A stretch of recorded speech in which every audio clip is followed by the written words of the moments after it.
Welcome to the FreeNAS YouTube channel. In this video tutorial, we're going to discuss how to install FreeNAS.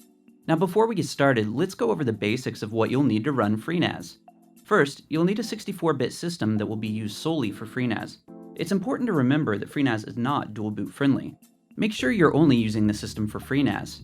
FreeNAS requires a minimum of 8 GB of RAM, and more if you're installing virtual machines or plugins. Next, you'll need a thumb drive, a solid-state drive, or a hard disk drive, with at least 8 GB of storage capacity to serve as the boot device for FreeNAS. An SSD is an ideal choice for longevity, but keep in mind that the entire disk will be used for the FreeNAS operating system.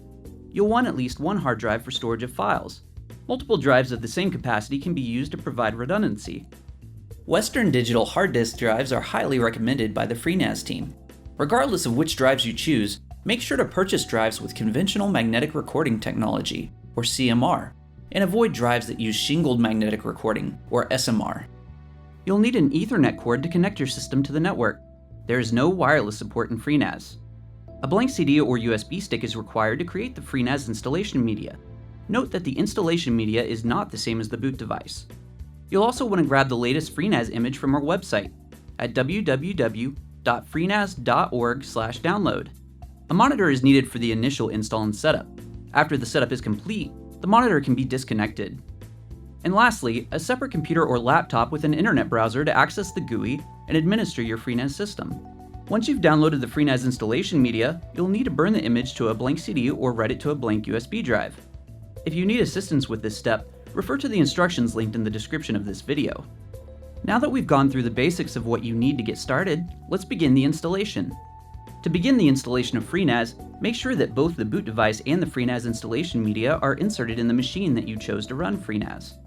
Next, boot into the BIOS of the system and double check that your system is set to boot from the device that contains the FreeNAS installation media that you created earlier. After confirming, reboot the system. The FreeNAS install menu will be displayed. Choose option 1 on the menu to begin the FreeNAS installation. This will load the console setup menu. Hit enter to choose the install/upgrade option. The next menu asks which drive should be used for FreeNAS. Make sure to select the boot device and not the storage disk. This menu will show the size of the disks to make it easier to determine the boot device, which is generally a smaller size than the storage disks. The one you want will likely be the smallest on the list. Note that the names of your drives will be different. Next, press the arrow keys to select a drive, and press the spacebar to designate it as the drive you wish to use. Hit OK, then yes to proceed. Remember, the boot device cannot be used for anything other than the operating system itself. Now, type in and confirm the password that will be used to log into FreeNAS. FreeNAS can be booted in either BIOS or UEFI mode. For the purposes of this video, I'll be choosing BIOS. BIOS works for almost all motherboards and is typically the option to choose for older hardware. Choosing UEFI will require that your motherboard is more modern and UEFI capable. Once chosen, your installation will begin. Wait for a bit. All those commands popping up on the screen are perfectly normal. It should take just a few minutes. Once that step is complete, choose OK to reboot. Remove the installation media from your system. As the system reboots, double-check the BIOS to make sure the boot order now defaults to the boot device. When your system boots from the boot device for the first time, messages will appear as the FreeNAS operating system loads. When it is done loading, you will see the console setup menu. At the bottom of this screen, an IP address will be listed. If it instead shows 0.0.0.0, check if the network cable is plugged in and that the network has a DHCP server. Now from a separate computer that is connected to the same network, open a web browser and type in that address that you see. The FreeNAS login menu should appear.